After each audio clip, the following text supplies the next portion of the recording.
Assalamualaikum warahmatullahi wabarakatuh. Perkenalkanlah, saya Jasrizal SPD. Saya guru SMP Negeri 18 Depok dengan mata pelajaran IPS. Salah satu mahasiswa PPG angkatan kedua tahun 2023 di Universitas Negeri Malang.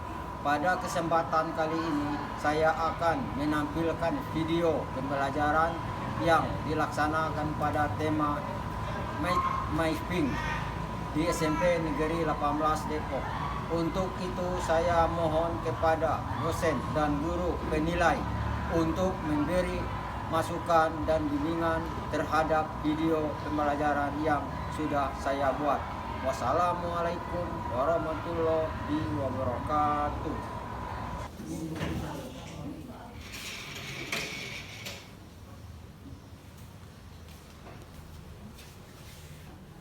Assalamualaikum warahmatullahi wabarakatuh. Waalaikumsalam warahmatullahi wabarakatuh.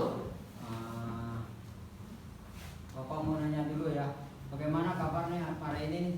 Baik. Masih kuat kali ya? Habis ujian? Masih segar ya? Masih capek tadi kan habis ujiannya? Iya. Ini masih segar ya? Segar banget ini. Berarti kita bisa ngalir presentasi ya 1 jam ya? Bisa kuat kan? Kuat. Boleh ya. Boleh. Sebelum kita mulai pelajaran pada hari ini, terlebih dulu tolong pimpin doa dulu. Baik teman-temanku semua, sebelum kita memulai pembelajaran pada siang hari ini, alangkah baiknya kita awali dengan berdoa sesuai dengan kepercayaannya masing-masing. Berdoa dimulai.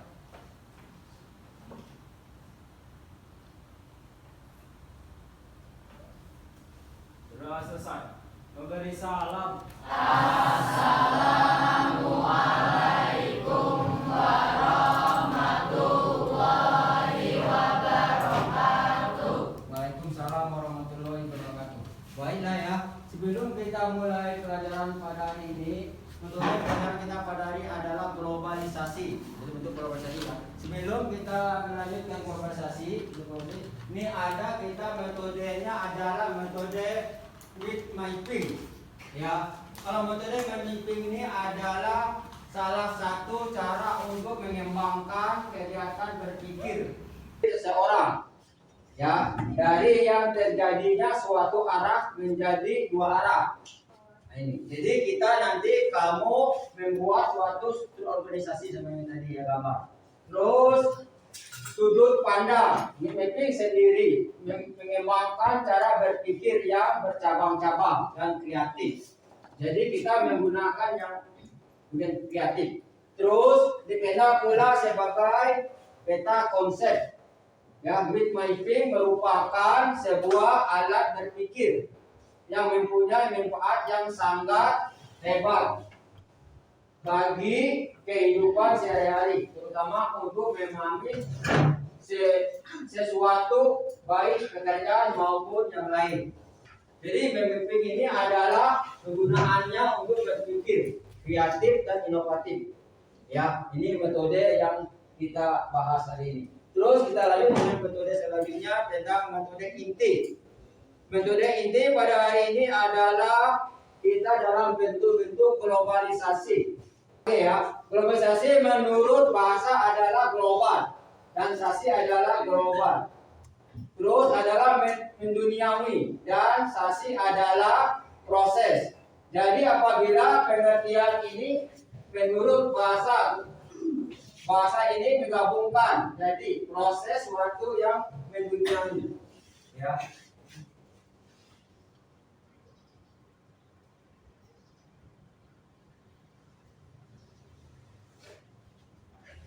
Terus munculnya kata globalisasi besarnya adalah merupakan kata serapan dari bahasa asing, yaitu adalah bahasa Inggris yang disebut dengan ya. Terus globalisasi ini berdirinya adalah 1985.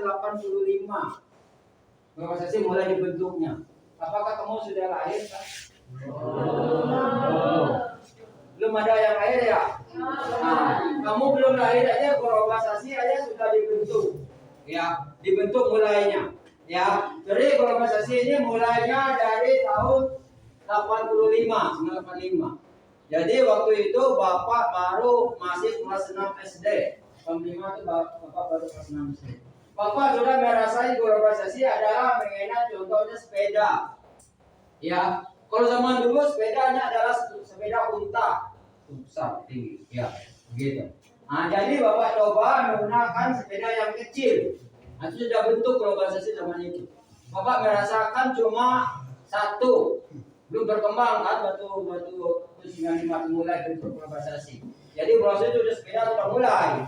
Dari mulai sepeda zaman pemerintahan Belanda yang berkuda segala macam dirubah dengan sepeda yang kecil, yang mini yang kecil. Terus yang kedua lagi perubahannya waktu tahun 80-an, perubahannya itu adalah lampu listrik. Sebelumnya itu adalah menggunakan lampu listrik, belum ada listrik. Ya, ada yang berapa yang punya rumah atau yang punya yang kurang kaya doang. Kelurahan masyarakat tuh paling berapa orang yang punya listrik, ya punya mesin sendiri. Lama-lama masyarakat bisa membeli listrik di kampung Bapak waktu itu ya. Mulai merasakan listrik. Mulai merasakan listrik mulai dari jam 6 sore sampai jam 8 malam batasnya. Gitu ya. Nah, disitulah bagaimana kita mau belajar, disitulah segi-segi belajar ngaji segala macam. Dipatin selama 3 jam. Itu namanya listrik desa. Nah, itu mulai pertama globalisasi ya. Nah, itu maju lagi Bapak SMP dan maju motor. Ya, ada mulai motor yang kecil, jadi motor gede mulai motor kecil. Ya, nah, itu kemajuan begitu, itu maju lagi terus. Nah, ini mulainya globalisasi mulai dibentuknya ya. Di 85 itu sudah masuk. Terus lanjut lagi. Lanjut lagi globalisasi adalah terbentuk sistem organisasi dan komunikasi. Jadi globalisasi itulah global dunia, ya. Jadi dunia itu adalah bersatu, ya. Bersatu dalam satu bentuknya komunikasi, ya. Komunikasi atau organisasi. Jadi organisasi bentuk organisasi adalah kumpulan. Contoh kumpulan, kita menggunakan contoh kita kerjasama sama negara Amerika, itu ada organisasi menggunakan kerjasama tentang minyak contohnya, tambang atau Singapura negara lain itu termasuk contohnya adalah organisasi dari bentuk komunikasi. Komunikasi ada sering bertemu ya, sering berhadapan gitu. Nah, itu yang disebut dengan globalisasi, kerjasama. Kalau kerjasama itu kalau nggak ada organisasinya kerjasamanya hancur, pasti hancur. Nah itu makanya harus ada organisasinya dulu, dibentuk organisasi kerjasama, dibentuknya komunikasi antar masyarakat seluruh dunia, ya, mengikuti sistem. Nah, harus ada sistem. Sistem apa nih yang kita kerjasamanya? Sistem apa contohnya? Contohnya kita kerjasama tentang minyak. Oke, nah, jadi tentang minyak itu kerjasama berapa persen. Nah itu baru kaidah. Nah nih, kalau disebut dengan kaidah dia akan peraturan tata tertibnya. Kalau organisasi itu ada tata tertibnya, organisasi itu tetap hancur. Ya, jadi ada yang curang, maka buat perjanjian tidak boleh curang. Ya, jadi nggak boleh buat dulu. Ya, tanda tangan segala macam, saksinya apa aja disebut dengan kaidah. Kaidah itu adalah suatu ya, jadi harus sepakat. Buat mau nggak udah gini, kalau mau kita lipat di tempat lain lagi nih. Kita punya unggulan nih contohnya. Contoh kita punya karet, contoh Indonesia kan paling besar karet. Kita sama orang Singapura, contoh sama Malaysia. Mau nggak sistem kita? Kalau kita ikutin dia, kita yang terkor, ya kita yang mangkrut. Nah, dia yang mau ikutin kita. Oke, mau sepertiga, seperempat hasilnya itu boleh ya, itu disebut dengan bentuknya tarif ekonominya ya. Itu kita lanjut lagi yang terakhir adalah materinya terbagi menjadi 5. Yang satu adalah globalisasi di bidang ekonomi. Hal ini yang kamu membuat kelompok tadi ya, itu diskusi kita membuat presentasi Ini kamu yang presentasikan. Ada 5 macam. Tadi ada 5 kelompok kita bicara. Jadi kelompok budaya, kelompok bidang komunikasi, kelompok bidang ekonomi, kelompok bidang iptek, dan kelompok bidang transportasi. Ya, nah ini kita mulai membuat kelompoknya. Kita mulai kerjasama menggunakan metode membuat meeting tadi. Ya, bahan-bahannya sudah Bapak siapin semua. Tinggal kamu melaksanakan. Mulainya dari kelompok ekonomi. Ya, kelompok ekonomi sudah paham gambarnya tadi, juga maju ke depan. Bapak siapin kertasnya, tinggal diukur gambarnya dulu. Bahannya sudah ada, ini gambarnya, tolong ini stikernya, silakan.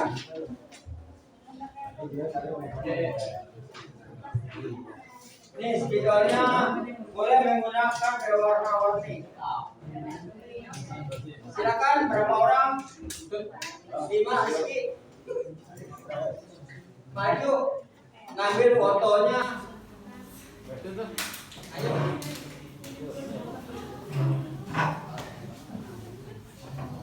Nih videonya. Di tengah-tengah tadi adalah kata tentang apa tadi di sini. Buat dulu bulat. Cabang.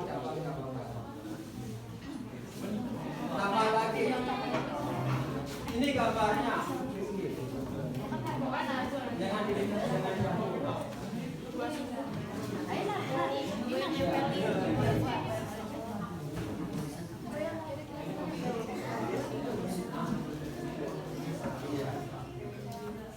Nah, boleh.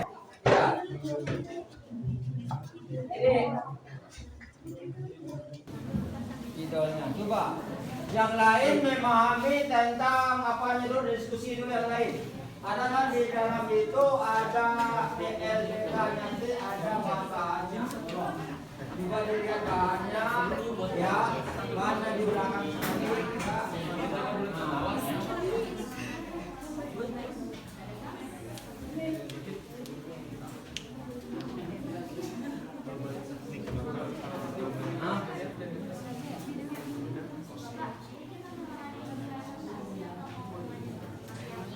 Maju ke depan dulu. Ya.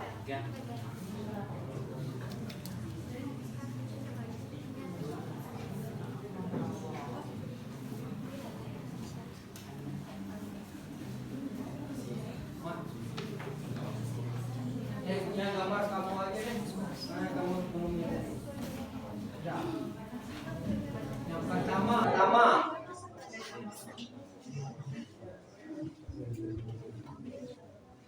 Ya, gambarnya yang tentang ekonomi aja.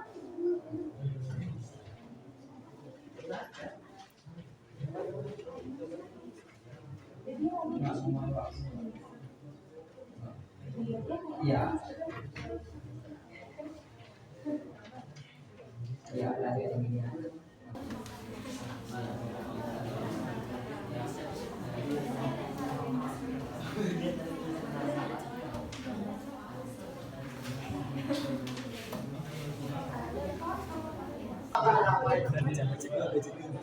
Angka berapa itu?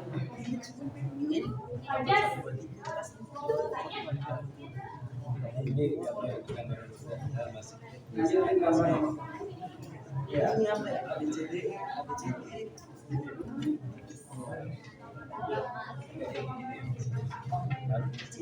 Ya, itu bisa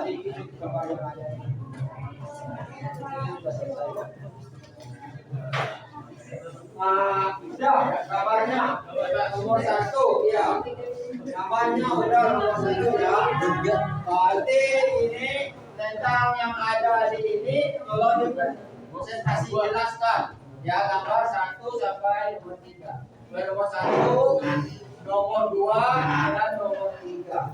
Jadi ini sudah betul ya, sudah diacak. Silakan yang presentasinya. Ya.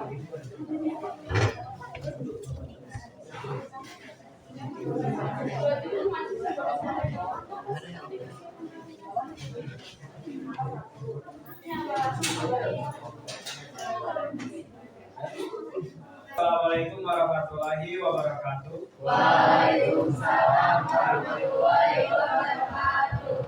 Sebelumnya, izinkan kami dari kelompok 1 untuk mempresentasikan mengenai bentuk globalisasi di bidang ekonomi. Langsung saja kita mulai dari gambar pertama. Gambar pertama, di sini merupakan kegiatan ekspor dan impor. Kenapa kegiatan ekspor dan impor? Karena yang pertama, kegiatan impor mengendalikan harga produk. Sebuah negara yang melakukan kegiatan ekspor mampu memanfaatkan overkapasitas pada suatu produk. Dengan begitu, negara tersebut dinilai mampu mengendalikan harga produk ekspor yang terjadi di masyarakatnya. Kemudian yang kedua, menumbuhkan industri dalam negeri. Karena produk dalam negeri tersebut akan memiliki harga yang lebih murah saat mampu diproduksi dengan mudah dan berubah. Agar negara tersebut mampu mengendalikan harga di pasar, ia melakukan kegiatan ekspor ke negara lain yang lebih membutuhkan produk tersebut. Kemudian yang ketiga adalah menambah devisa negara. Nilai kekayaan yang dimiliki oleh suatu negara dalam bentuk mata uang asing disebut devisa.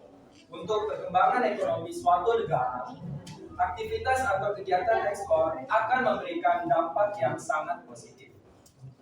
Kemudian kegiatan ekspor. Keuntungan yang pertama adalah melalui produk tekstil. Contohnya adalah di Indonesia yang memiliki sejumlah industri tekstil yang tergolong banyak dan berhasil meningkatkan devisa dalam negeri. Oleh sebab itu, produk tekstil hasil Indonesia menempati peringkat 5 teratas komoditas ekspor. Kemudian yang kedua adalah karet. Karena Indonesia sendiri merupakan negara penghasil karet terbesar kedua di dunia. Kemudian yang terakhir, produk ekspor Indonesia adalah kelapa sawit.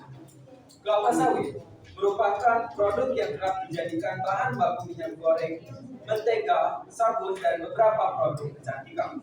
Sebagian besar kelapa sawit akan diekspor dalam bentuk minyak sawit dan minyak inti sawit palm kernel oil.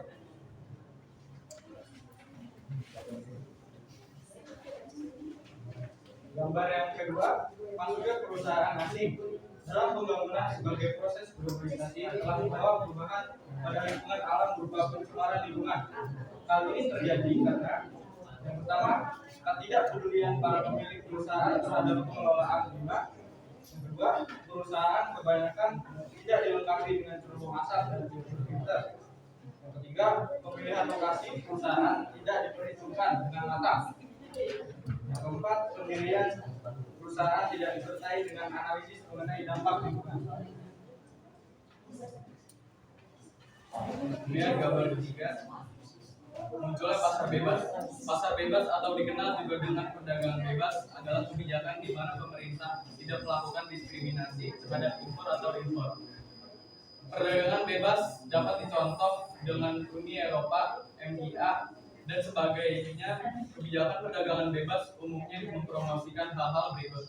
1. Perdagangan barang tanpa pajak termasuk tarif atau hambatan perdagangan lainnya. 2. Perdagangan jasa tanpa pajak atau hambatan perdagangan lainnya. 3. Akses ke pasar yang tidak diatur. 4. Akses informasi pasar yang tidak diatur. 5. Perdagangan jasa tanpa pajak atau hambatan perdagangan lainnya. Adapun beberapa macam organisasi ekonomi dalam rangka perdagangan bebas diantaranya adalah sebagai berikut. 1. Masyarakat Ekonomi ASEAN atau MEA. 2. ASEAN Free Trade Area atau AFTA. 3. Asia Pacific Economic Corporation atau APEC. 4. Uni Eropa, Masyarakat Ekonomi Eropa atau MIE. 5. World Trade Organization atau WTO.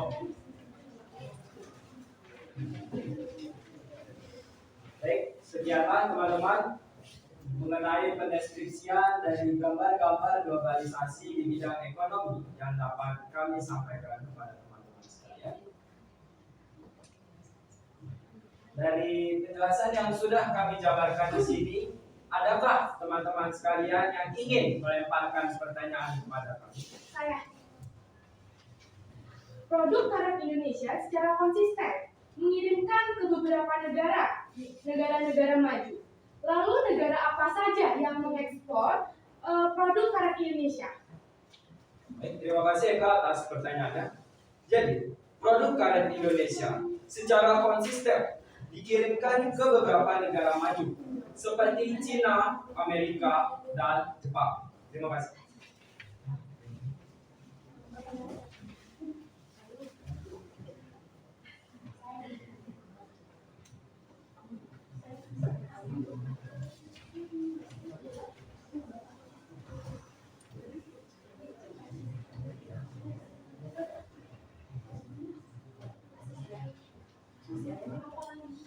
Baik, apakah ada yang mau bertanya lagi? Produk kelapa sawit Indonesia dikirimkan ke beberapa negara. Negara apa saja? Baik, terima kasih atas pertanyaan. Produk kelapa sawit Indonesia dikirimkan ke beberapa negara seperti Pakistan, India, dan Cina. Terima kasih.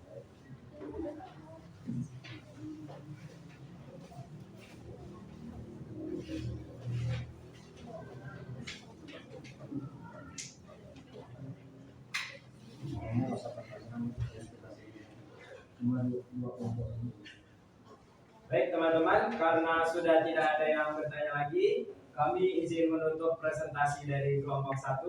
Kurang lebihnya mohon maaf. Wabillahi taufik wal hidayah. Wassalamualaikum warahmatullahi wabarakatuh.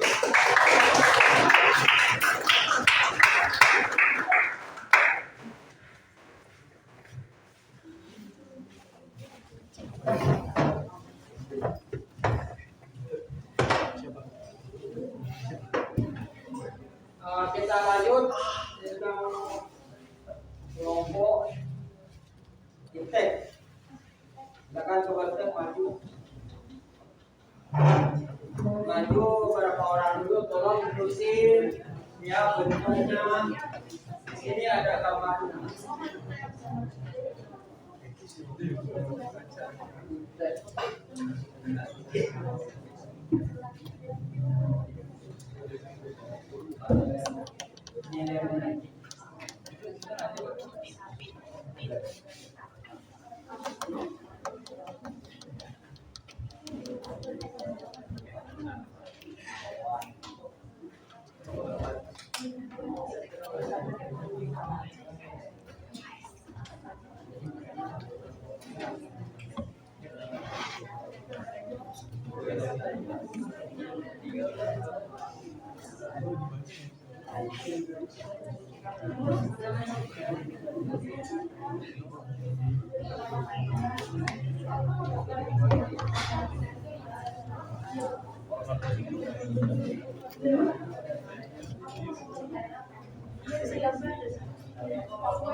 Siang Cek, udah makan belum?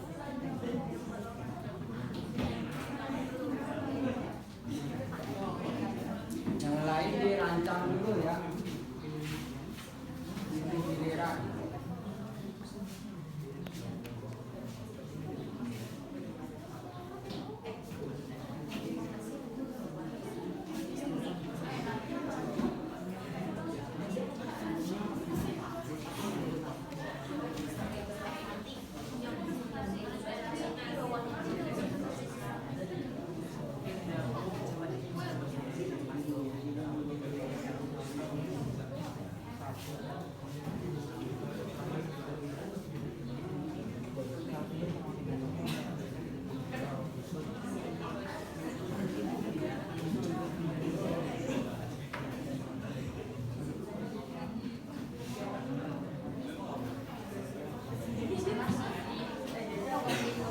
Ya, ini gambarnya tentang lokasi di bidang iptek.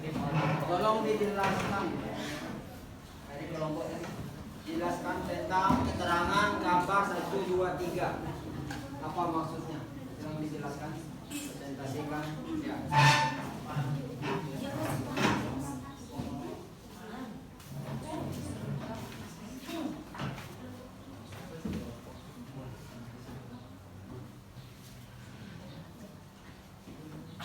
Assalamualaikum warahmatullahi wabarakatuh.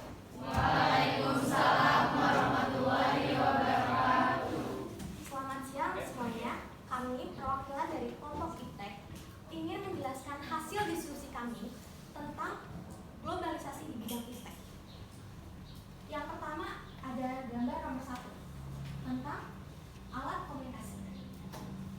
Peranan teknologi komunikasi dan informasi di kehidupan manusia. Teknologi komunikasi dan informasi jelas tidak bisa dipisahkan dalam kehidupan sehari-hari. Masyarakat di zaman modern seperti ini sudah sangat bergantung pada perkembangan teknologi dalam memproses informasi dan melakukan komunikasi. Kehidupan di dunia digital pun terus berkembang seiring dengan perkembangan teknologi komunikasi. Yang pertama adalah peningkatan teknologi komunikasi. Yang pertama adalah peningkatan kemudahan komunikasi. Dengan adanya teknologi di bidang komunikasi ini, proses komunikasi dan pertukaran informasi menjadi lebih mudah. Yang kedua adalah menghemat biaya. Manfaat teknologi komunikasi dan informasi selanjutnya adalah menghemat biaya. Yang ketiga adalah mendorong pemikiran strategi dan bisnis.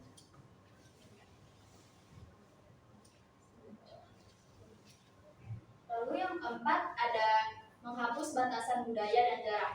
Seperti yang dituliskan sebelumnya, perkembangan teknologi di bidang komunikasi ini membuat orang dalam jarak jauh dapat berkomunikasi dengan cepat.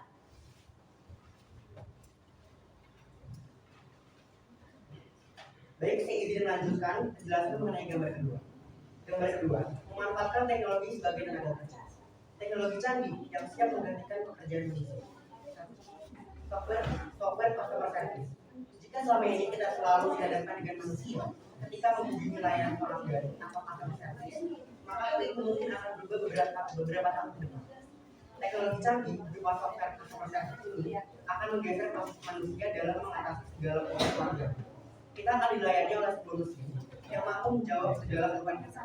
Mesin tersebut akan memberikan solusi kepada pelanggannya dengan cara merekam memori dan mencatat perilaku pelanggan. Kedua, teknologi bisnis retail saat ini. Seseorang cenderung untuk berbelanja secara online, mungkin dari memesan hingga melakukan pembayaran. Namun nantinya, teknologi bisnis retail akan dapat memenuhi kebutuhan yang lebih besar daripada itu. Teknologi bisnis retail ini akan melakukan penawaran kepada pembeli berdasarkan kebiasaan berbelanja, lokasi, dan sebagainya.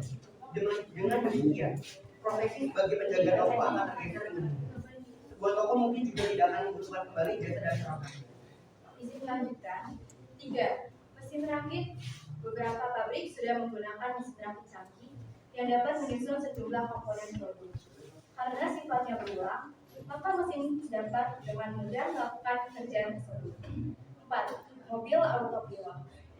Jika saat ini kendaraan bermotor masih dikendarai oleh manusia, maka hal tersebut kemungkinan akan berubah di masa depan. Hal ini lantaran adanya mobil autopilot atau automobili yang bisa dikendalikan oleh sebuah mesin. Dengan begitu, kita mungkin akan melihat mobil atau truk berjalan dengan tanpa seorang supir. Pekerjaan sebagai supir pun kelak bisa saja tergeser dengan adanya teknologi. Sekian presentasi dari kami. Wassalamualaikum warahmatullahi wabarakatuh. Waalaikumsalam warahmatullahi wabarakatuh.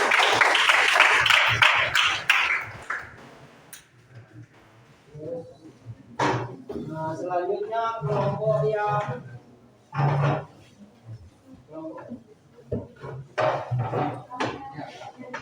ayo silakan gambarnya kelompok apa tadi?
Mari bisa dijaga juga.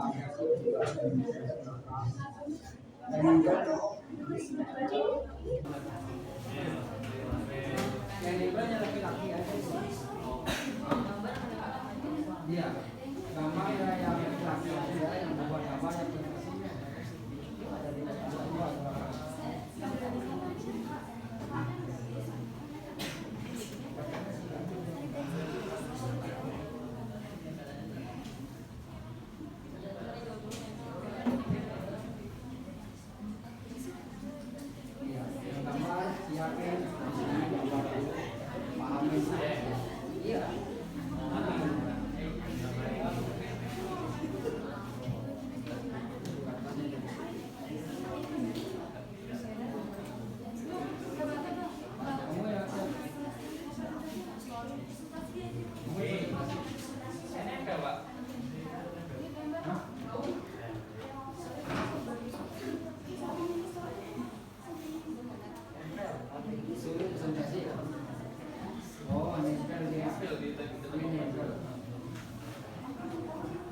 Kalau begitu si Ika yang penyumbangnya mau diskusi.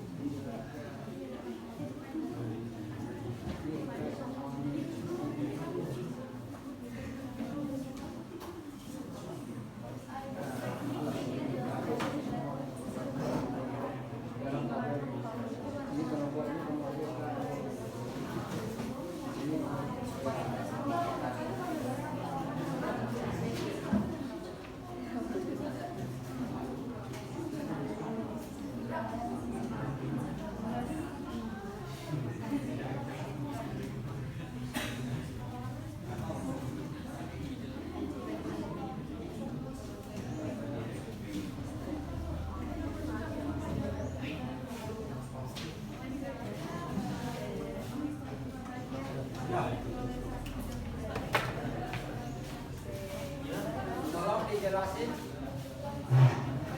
tentang kolaborasi di bidang komunikasi.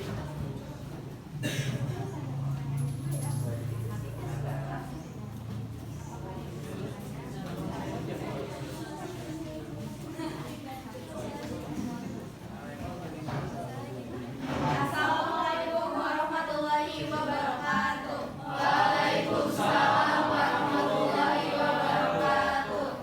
Oke, sebelumnya kenalkan kita dari kelompok 3, globalisasi di bidang komunikasi.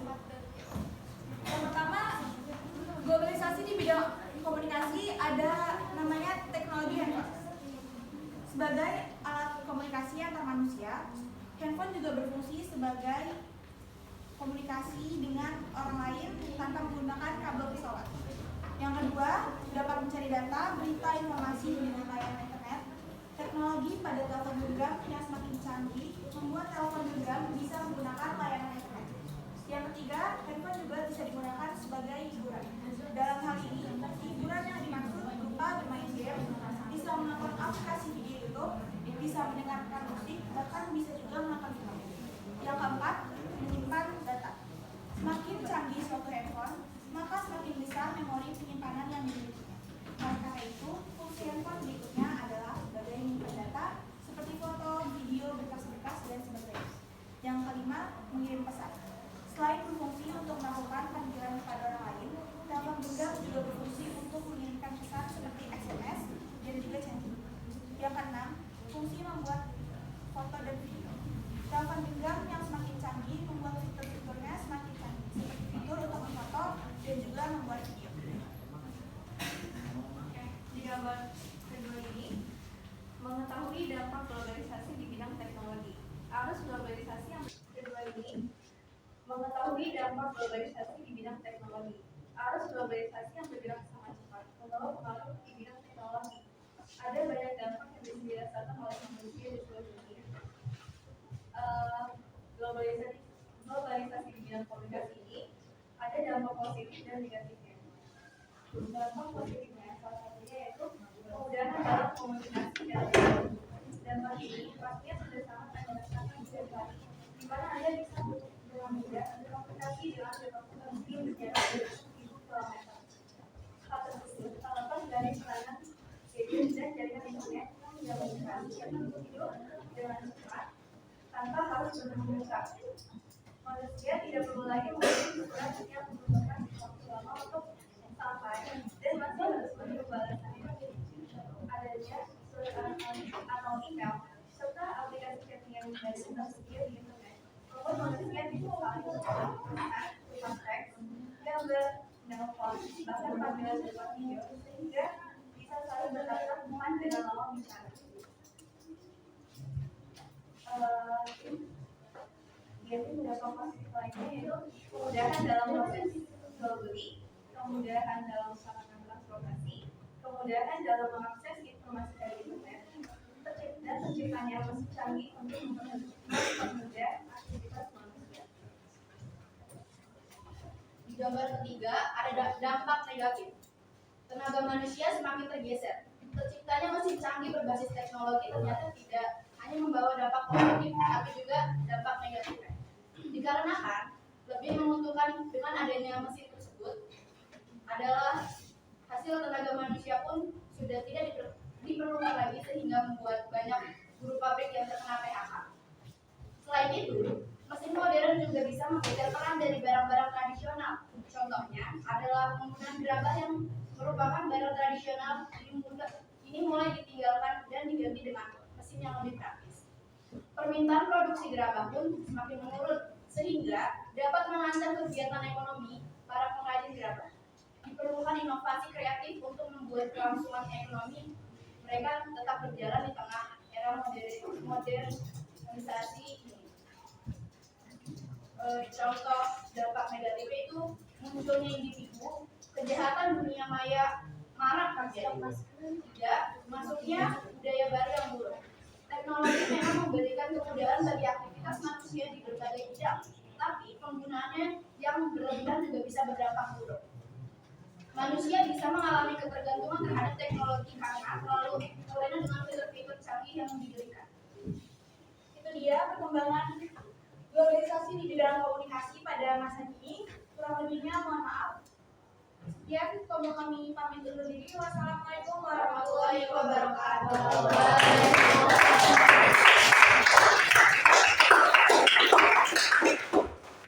Baik, ini sekali lagi dan sahabat kita biasa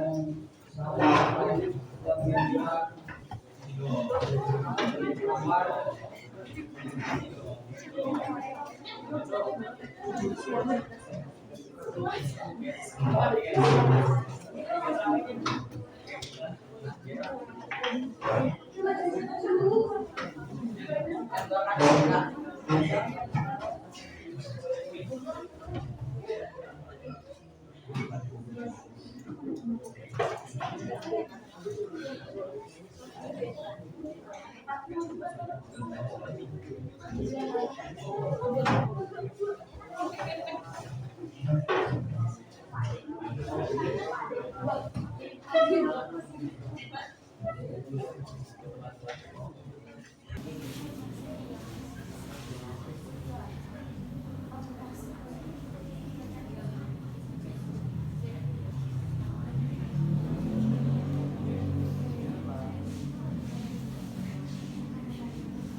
atau mati.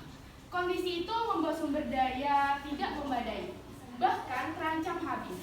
Sehingga banyak orang yang memilih melakukan migrasi dengan pindah ke wilayah lain yang sumber alamnya melimpah.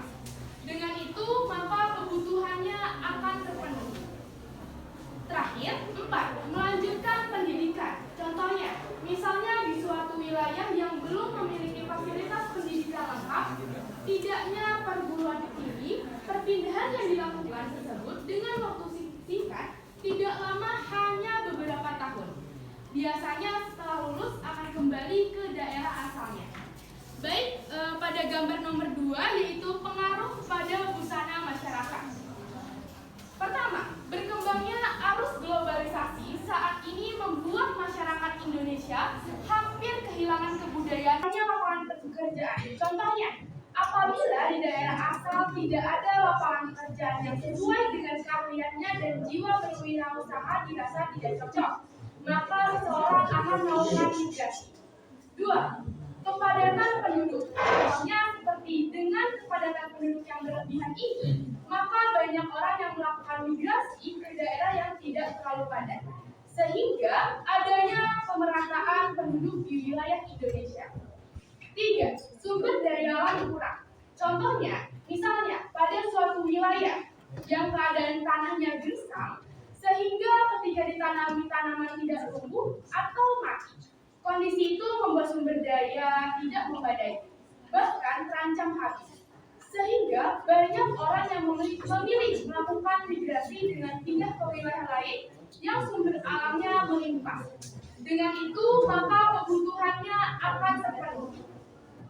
Terakhir, 4. Melanjutkan pendidikan. Contohnya, misalnya di suatu wilayah yang belum memiliki fasilitas pendidikan lengkap, tidaknya perguruan tinggi, perpindahan yang dilakukan tersebut dengan waktu singkat, tidak lama hanya beberapa tahun. Biasanya setelah lulus akan kembali ke daerah asalnya. Baik, pada gambar nomor 2 yaitu pengaruh pada busana masyarakat. Pertama, berkembangnya arus globalisasi saat ini membuat masyarakat Indonesia hampir kehilangan kebudayaan mereka sendiri, terutama di kalangan remaja, karena banyak remaja yang menganggap budaya yang dimiliki bangsa sendiri adalah budaya yang kuno dan tidak sesuai dipakai pada zaman sekarang. Salah satunya dalam bidang berpakaian. Tentu, sangat berbeda gaya berpakaian masyarakat Indonesia zaman dulu dan zaman sekarang. Kalau dulu masyarakat Indonesia hanya menggunakan pakaian-pakaian sederhana atau tradisional. Oke, pada gambar nomor 3, budaya asing berkembang di Indonesia. Masuknya budaya barat di Indonesia disebabkan salah satunya karena adanya krisis globalisasi yang meracuni Indonesia. Pengaruh tersebut berjalan sangat cepat dan menyangkut berbagai bidang. Di kehidupan, tentu saja pengaruh tersebut akan menghasilkan dampak yang sangat luas pada sistem kebudayaan masyarakat. Baik, sekian dari kelompok bidang globalisasi di bidang budaya. Apakah ada yang ingin bertanya? Baik. Izin bertanya, bisakah Saudari Eka memberikan contoh gaya berpakaian masyarakat Indonesia pada zaman dahulu? Terima kasih. Terima kasih atas pertanyaannya, Mang Habib Gani. Berpakaian masyarakat Indonesia seperti zaman dulu, yaitu seperti batik, jarik, dan kebaya. Baik, ada yang ingin bertanya lagi?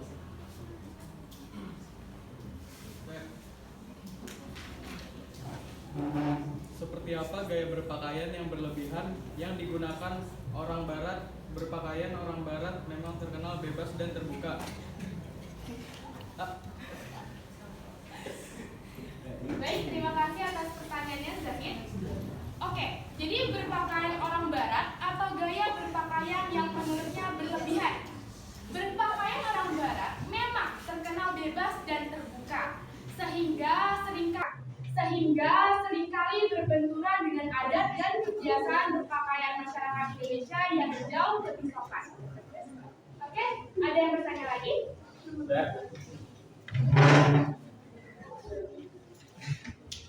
Bagaimana proses masuknya budaya barat ke Indonesia melalui teknologi budaya dan sosial? Bagaimana masuknya budaya barat ke Indonesia? Baik, terima kasih atas pertanyaannya, Arel. Jadi masuknya budaya barat di Indonesia itu bisa melalui teknologi, budaya, dan sosial. Baik, ada yang ingin bertanya lagi atas presentasi kali ini? Baik, jika sudah tidak ada yang ingin bertanya, saya akhiri presentasi kami kali ini. Sekian dari kami. Wassalamualaikum warahmatullahi wabarakatuh.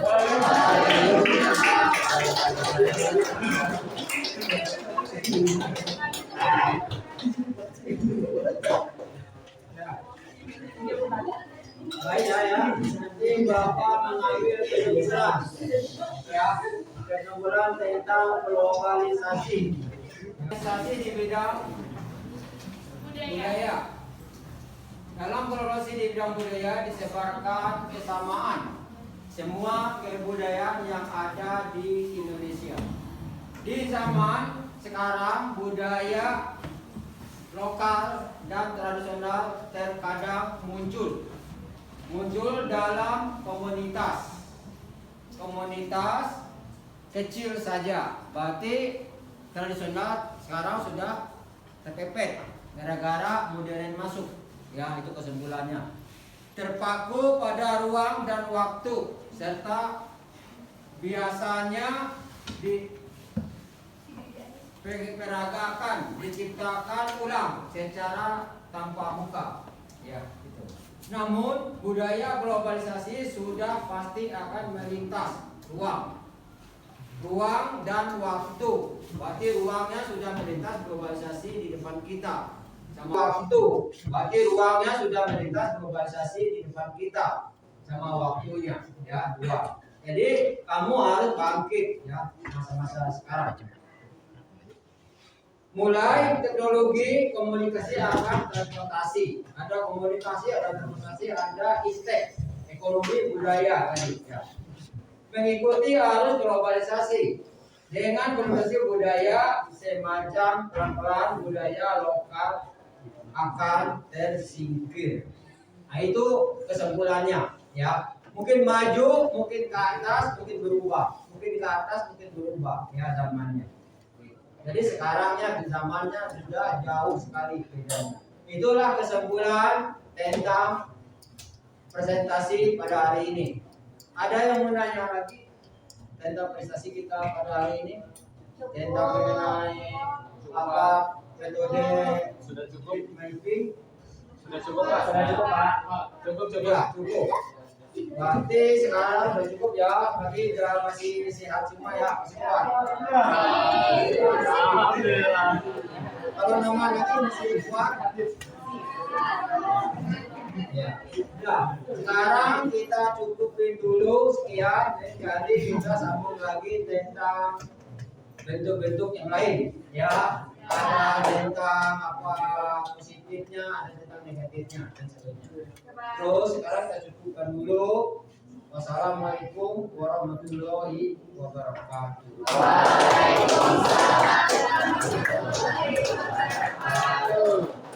Sebelum kita tutup, lebih baik kita berdoa dulu.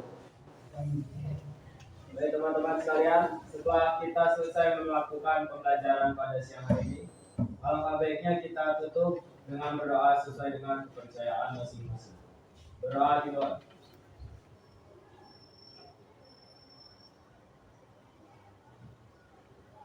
Doa selesai. Memberi salam. Assalamualaikum